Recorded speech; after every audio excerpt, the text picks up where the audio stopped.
We're back with the penultimate week in our How to Read the Bible series. Dave is going to round things off for us next week. But for today, what I'd like us to think about is how the Bible can make us feel when we read it. What kinds of emotions do certain passages evoke in us?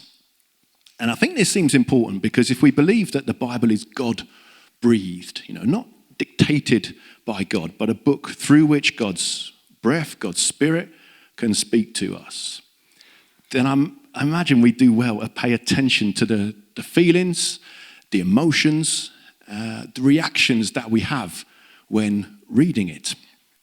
And so to explore this morning, we're going to take a bit of a sort of deeper dive into a particular story from the Hebrew Scriptures, the Old Testament, from the book of 2 Samuel. And it's an ancient story set about 3,000 years ago, and it features David, who was the then king of Israel, as he looked out over Jerusalem from the roof of his palace. As I say, it's from 2 Samuel, from chapter 11, and here's the first few verses.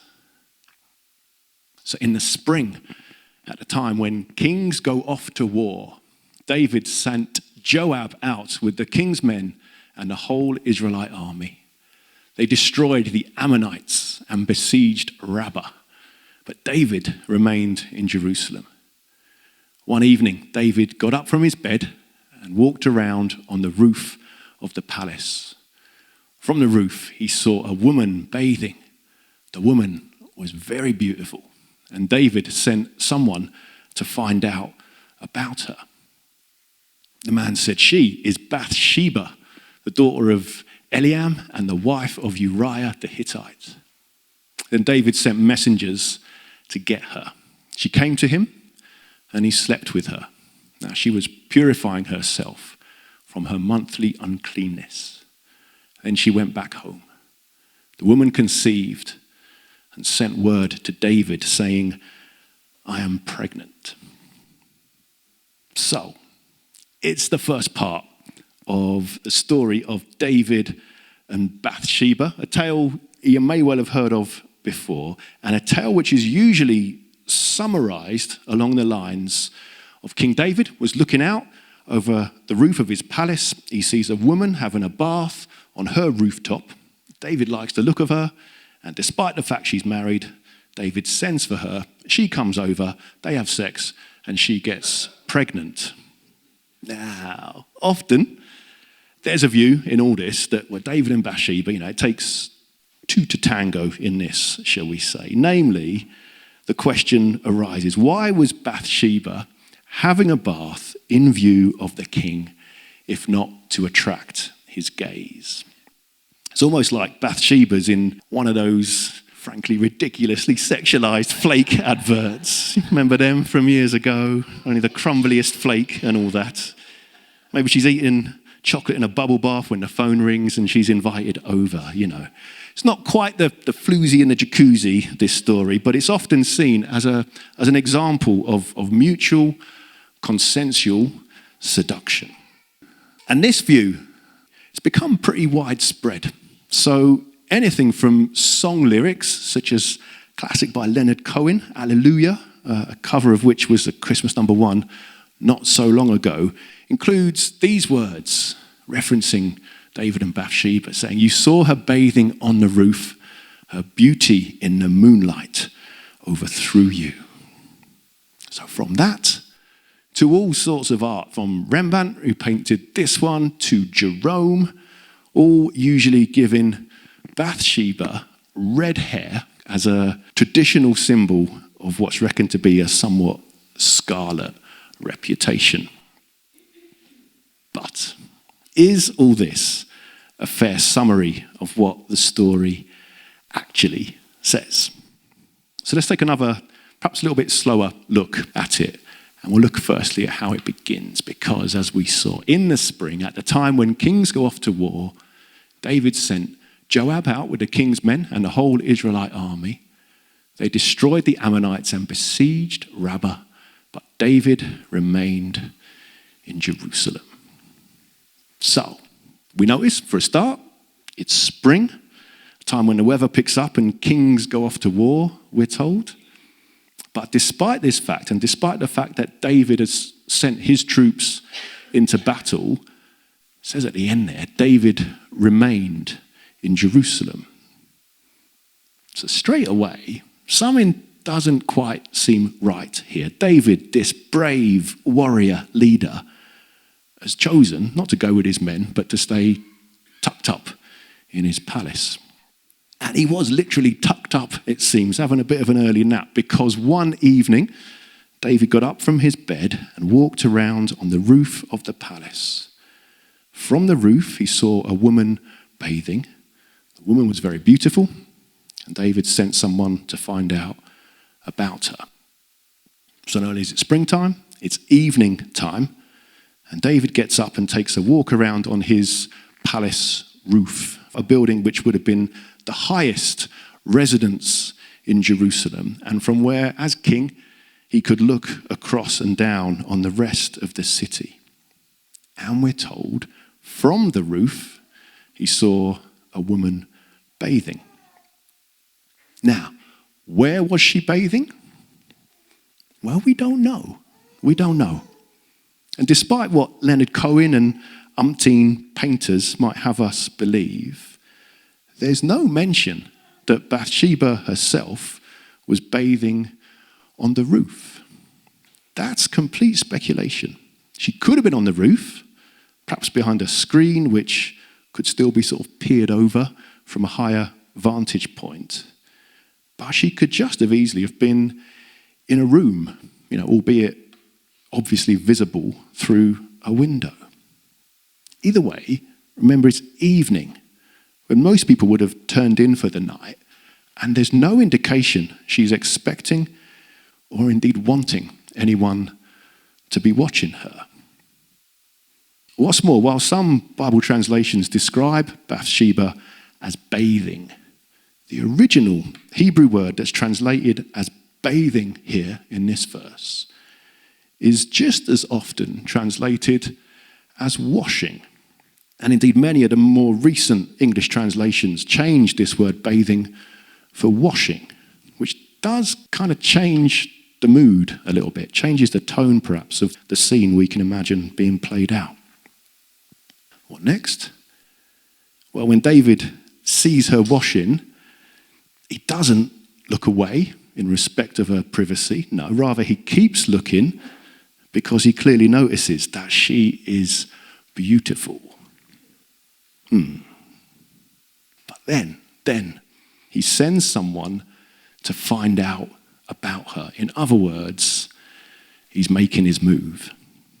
So the man he sends evidently asks around, and he returns with this news. She is Bathsheba, the daughter of Eliam and the wife of Uriah the Hittite.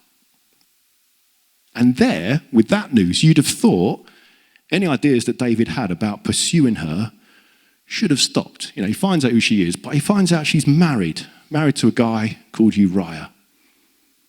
And yet we know from other passages in the Bible that David already had 7 wives and at least 10 concubines.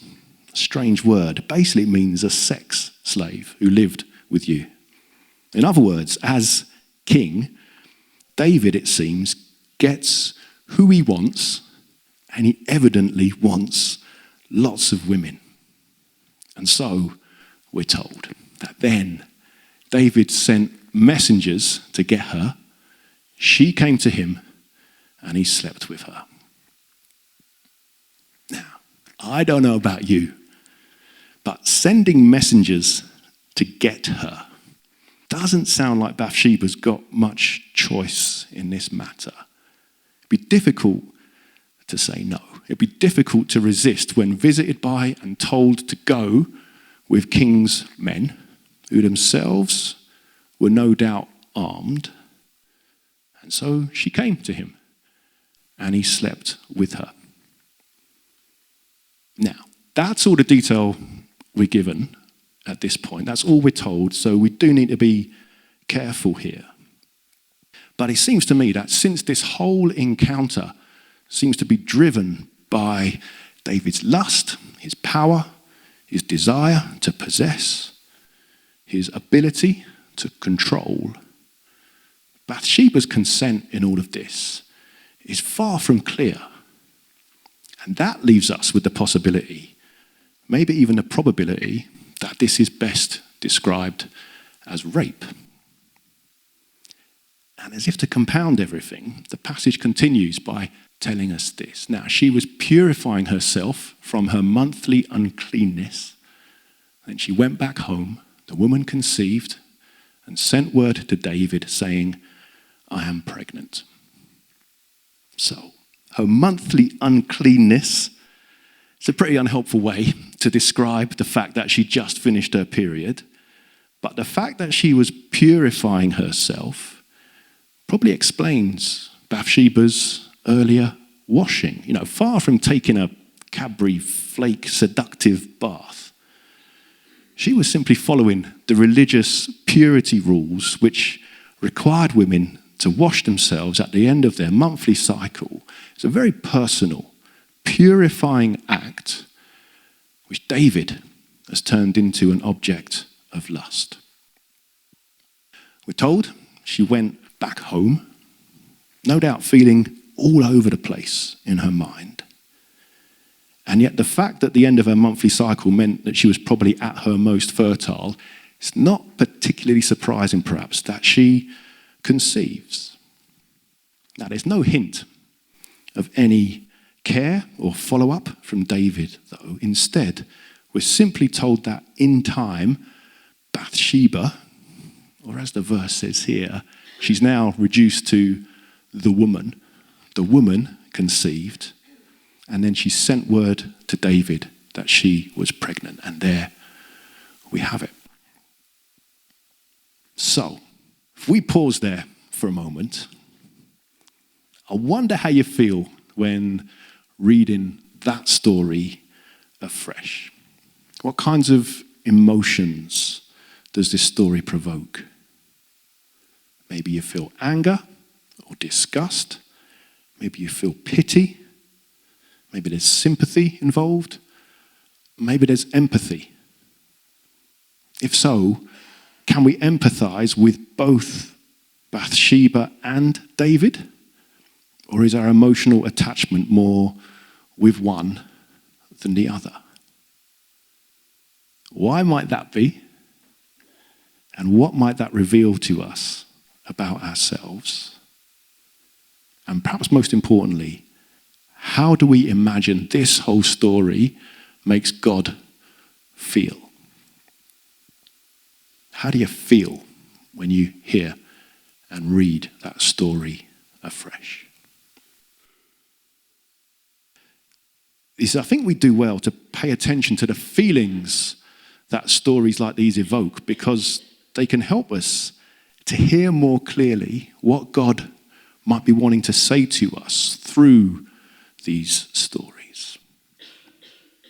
So hold whatever emotions, whatever reactions or feelings you might be having at the moment, because there's more to this particular story to explore. You see, I'm finding out that Bathsheba is pregnant. David, he panics. He sends for Bathsheba's husband, Uriah, who we discover has been fighting the Ammonites and the army that David was supposed to be defeating in battle and leading his troops out to face. He asks for Uriah to come back from battle, and on returning from the front line, David tries to encourage Uriah to sleep with Bathsheba so that her pregnancy would be seen as legitimate. But Uriah says, no, how could I do such a thing while my men are still out fighting the battle? He's got more loyalty, more integrity, it seems, than that. So David then tries to get Uriah drunk, thinking that will stick his beer goggles on or whatever. And then again, he'll sleep with Bathsheba. But that doesn't work either. Again, Uriah has more integrity than that. And so in a final desperate act to avoid being discovered, David sends Uriah back into war, back to the front line of the battle, but he gives orders for the rest of the army to retreat so that Uriah is left on his own on the front line as a sitting duck. And the inevitable happens, and Uriah is killed. And then the chapter ends like this. For when Uriah's wife heard that her husband was dead, she mourned for him. After time of mourning was over, David had her brought to his house, and she became his wife and bore him a son. But the thing David had done displeased the Lord. It's a terrible, tragic story, and we can only imagine Bathsheba's grief at losing her husband in such a way. And indeed, it's clear that God is grieved by this whole sorry episode. We're told that the thing David had done displeased the Lord. But that's an understatement. The original Hebrew word translated as displeased can also mean something that is ruined by being broken into pieces. Again, I think we're meant to feel appalled by this. It's meant to break us, if you like, into pieces. Feelings evoked in a way that stories seem to have a unique power to do. Indeed, not everything in the Bible is intended to be a positive lesson. Instead, often the power of these stories, and I'd say the way in which God breathes through them, is that we're meant to be grieved. We're meant to be appalled at the violence within them. And yet there's another layer to all this, because it's actually through story that David is confronted with the impact that his sinful behavior has had. You see, aware of all that has been going on, there's a prophet in David's court, a guy called Nathan, who approaches David and tells him a parable. And here it is from the next chapter, 2 Samuel chapter 12. So the Lord sent this guy, Nathan, to David. When he came to him, he said this story. He said, there were two men in a certain town, one rich and the other poor. The rich man had a very large number of sheep and cattle, but the poor man had nothing except one little ewe lamb that he had bought. He raised it, and it grew up with him and his children. It shared his food, drank from his cup, and even slept in his arms. It was like a daughter to him. Now a traveler came to the rich man, but the rich man refrained from taking one of his own sheep or cattle to prepare a meal for the traveler who'd come to him. Instead, he took the ewe lamb that belonged to the poor man and prepared it for the one who had come to him. On hearing this, David burned with anger against the man and said to Nathan, as surely as the Lord lives, the man who did this must die. He must pay for that lamb 4 times over because he did such a thing and had no pity. Then Nathan said to David, you are the man. This is what the Lord, the God of Israel, says. I anointed you king over Israel, and I delivered you from the hand of Saul. I gave your master's house to you, and your master's wives into your arms. I gave you all Israel and Judah, and if all this had been too little, I would have given you even more. Why did you despise the word of the Lord by doing what is evil in his eyes? You struck down Uriah the Hittite with the sword and took his wife to be your own. You killed him with the sword of the Ammonites. Now, therefore, the sword shall never depart from your house because you despised me and took the wife of Uriah the Hittite to be your own. Now, what I think is fascinating here is that this guy, Nathan, he could have just approached David and said to him, look, what are you playing at? You've behaved appallingly here. You've sinned against God and against people. And although this would have been true, and perhaps Nathan was in his right to say that, it's likely that David would simply have become defensive, maybe try to explain away or even justify his behavior. In other words, for Nathan to have simply condemned David's behavior would have been unlikely to have any effect on him. Instead, Nathan tells David a story story about a rich man who had loads of livestock, but who still insists on taking the only lamb that's owned by a poor man. Why does he do this? Well, again, because it's often only through story that our emotions are truly engaged. And most importantly, I think it's only often through story that we best see why God puts such value on living in just and righteous and loving ways. Through story, David's encouraged to feel and empathize with the impact that this bad, sinful behavior has had. And so when Nathan tells him sort of the bombshell, you are the rich man, you've taken Bathsheba, this little lamb from poor Uriah. Well, then and only then does David realize, it all sinks in, the depths of his deeds, prompting David to confess this to Nathan, saying, I have sinned against the Lord. Now, if you want to read David's full confession, it's all in Psalm 51, heartfelt prayer of repentance, where you get lines like this one, wash away all my iniquity and cleanse me from my sin. Takes on maybe extra significance given we know that it all started when David spied Bathsheba ceremonially washing herself. And David, it seems, wants to be washed clean, to be purified by God himself. But beyond simply David's reaction, I think I'd suggest that Nathan's use of story in order to evoke an emotional response, it's an illustration of the way in which God uses the whole of the Bible to help shape and deepen our relationship and understanding of him. See, the Bible is full of stories, as we know. Some of which I'd say are literally true, some of which are parables, and some of which are a mix of both literal truth and we might say more kind of mythical legend. But whether these are true stories or not, they are all stories of truth, just like Nathan's parable to David.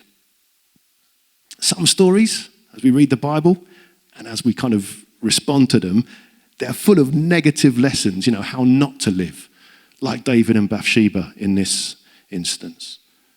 While some are much more positive in the way they inspire us. But all of these stories that we read in the Bible, I think they're all designed, they're all breathed through by God to teach us how to live as people in line with God's ways of truth and justice and love. And so by allowing ourselves, when we read the Bible, to enter into and emotionally connect and respond to these stories, that's how God's Spirit, I think, works through us. That's how God's Spirit speaks to us, just as Nathan did to David, and helps us perhaps to see ourselves in these stories. So, when a Bible story makes us feel inspired and uplifted, maybe emotionally moved, I guess the question is, how might we channel those emotions in ways that enable us to treat other people with that same level of kindness or generosity that we see displayed in those kind of stories?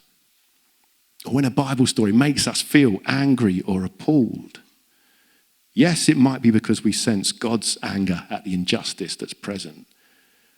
But I suspect we'd also do well to ask God to examine why we feel so angry at things. See if there's anything within us, our shadow side maybe, that we're struggling to contain or face up to. I know for me, I'm often most upset by behavior that I subconsciously dislike about myself. So by truly entering into a Bible story in which bad behavior is in evidence, I find that's often, if I'm honest with God, where God can speak to me and shape my life so profoundly. The good news in all of this, though, is that regardless of whether the story is a positive lesson or a negative lesson, there is always hope, because We are invited to love and follow the God who is the Redeemer of all things. Indeed, God is the one who takes all that we are, the best bits, the worst bits, the everyday in-between bits, and somehow brings good out of it all. It's not without irony, therefore, that Bathsheba and David would have another child, end up being called Solomon, whose descendant would be Jesus himself. So that makes David and Bathsheba the great-great-great-great-great-great-great-grandparents of Jesus, the one who is the embodiment of God working for good in all things. So in all of our Bible reading, as we discover perhaps how to read the Bible, in all of our response to what we read, I guess my prayer for you and for me is that we would know and be open to the voice of God's Spirit guiding and shaping our lives so that we truly become the people God has made us to be.